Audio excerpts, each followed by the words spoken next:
last night was something that I don't ever remember seeing before when watching LeBron James, and that is seeing LeBron James look old. And yes, his numbers are there. Yes, his defense is there. The guys are going to fight back on me on it. But I'm talking about just what I saw with my eyes. I saw a guy, look right there, just didn't have enough energy to just get up to the rim. We see him miss a breakaway dunk. We see him defend it easily going to the basket when he used to be an absolute freight train going to the basket. And with every other day, you wonder, is the battery drained? And can he fill it back up again? He can give him one performance, but night after night, what we're used to seeing from LeBron James, I don't think we're ever going to get to see again. So for me, it was the first time I was reminded, and I've never noticed it before, but I was reminded for the first time that he is 38 years old. And as he walked off the court, you could see Father Time put his arm around his shoulder and say, man, you are asking for trouble. Perk, what do you think, man? What up, Perk? Alan, stop. Just stop. Stop for a second. You have to really be out your mind if you think last night LeBron James showed us Father Time is catching up with him. That was not the case.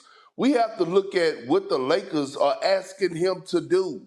He's getting nothing from his point guards. D'Angelo Russell has been a complete no-show. Dennis Schroeder has been a complete no-show in the first two games.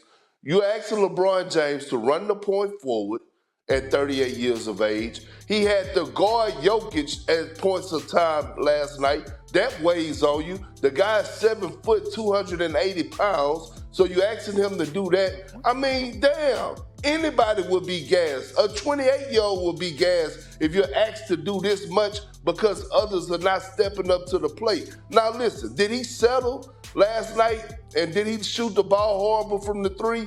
Yes, but as far as looking old, I didn't see that. I saw a guy that was landing all out on the line, was required to do a lot because his teammates are not stepping up to the plate.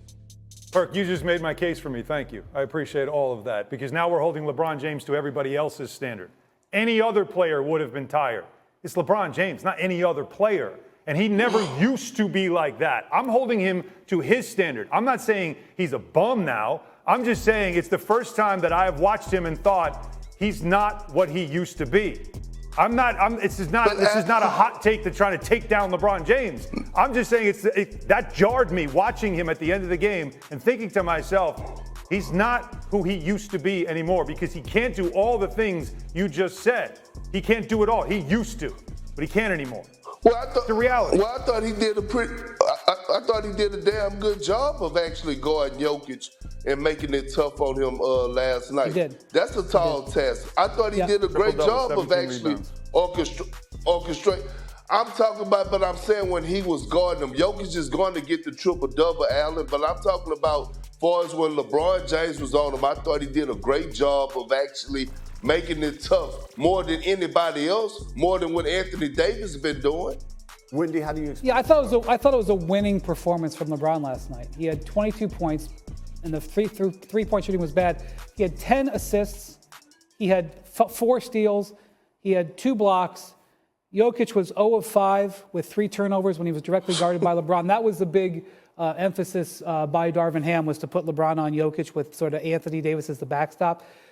I agree that in 2016, he might have scored 37 points in addition to that. Mm-hmm. So he does need help. He is that chart that we showed where his shooting is falling off, that is an indication of him resting on offense while he's pouring it out on defense. That is essentially what's happening. And so he needs Anthony Davis or D'Angelo Russell or whomever. And I really do think if Anthony Davis doesn't go 4 of 15, I'm not saying 12 of 15. He goes 6 of 15, and D'Angelo Russell hits a couple more shots, it's 1-1. But I don't think that LeBron is the reason for their loss. I thought this was a winning performance. But I'm not saying that. I'm not saying it's the reason for loss. All I'm saying is when I watched that game, when that game ended, the first thought I had was, man, that's the first time. So you talk about settling, right? Settling for threes. He doesn't drive the basketball as much as he used to anymore. He's under 10 drives per 100 possessions. His worst before that was 15 per 100. So he's really not driving the basketball. What's a reason for that? It's not just defense.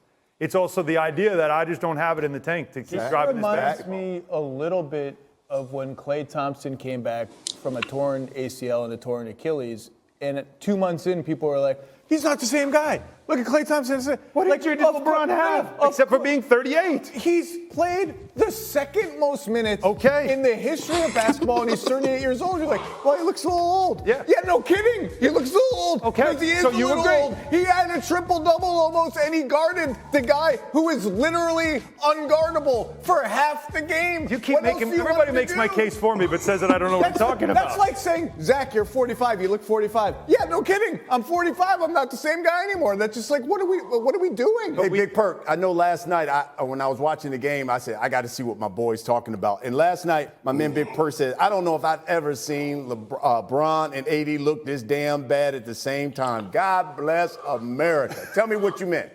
Yeah, well, I was talking about them on the offensive end, right? We talk about Braun settling, and Braun he's not known, and he was never going to go down as a three-point shooter or a guy, but he has never looked that horrible from the three. And when it comes down to AD, he has zero impact on that game last night, on the offensive end and the defensive end. If you're going to go 4 for 15 or 4 for 16, I believe it was, he shot from the field, at least have 20 boards and 6 blocks. Like, these disappearing acts from Anthony Davis has to stop. He has zero excuses. Right. He is in the middle of his prime at 30 years of age. He has zero excuses for the way that the lack of energy that he comes out with night in and night out. This game, too, is this a must-win, you think, for the Celtics at home? I'm going no, and I know that sounds crazy because losing the first 2 at home is generally a disaster, but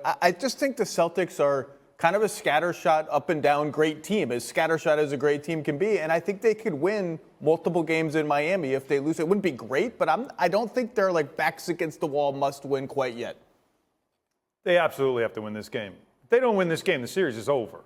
The Miami Heat are beating the crap out of them, literally. Like, they are beating them up. This is what they do, physically and then mentally as well. Joe Mazzulla is getting out-coached.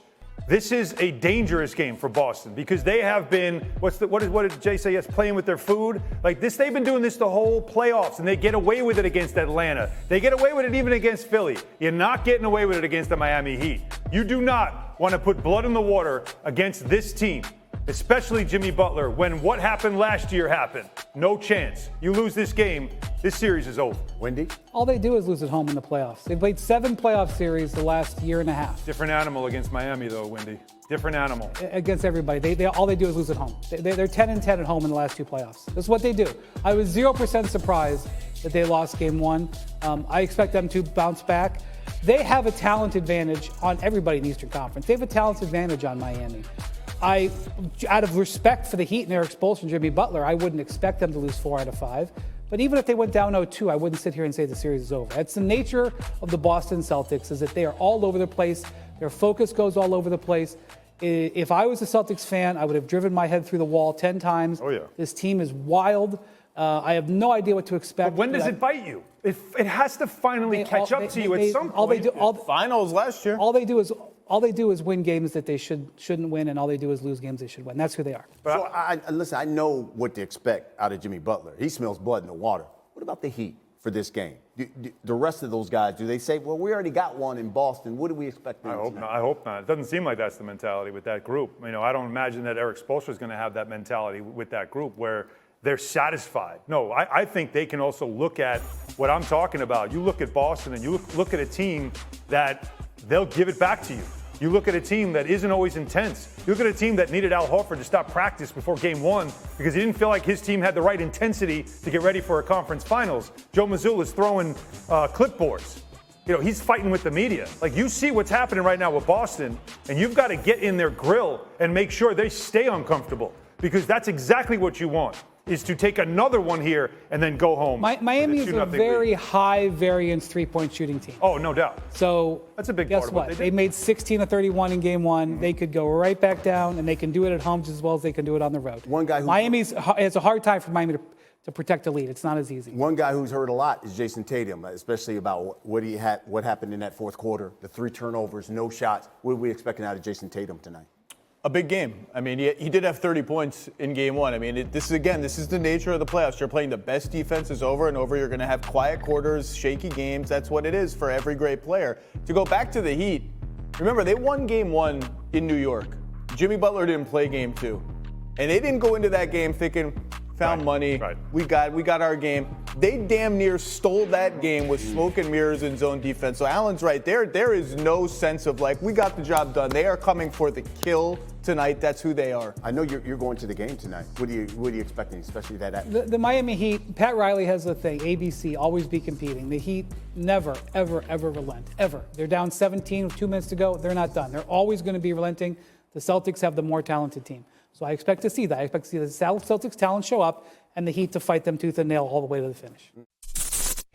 Thank you for watching ESPN on YouTube. For live streaming sports and premium content, subscribe to ESPN.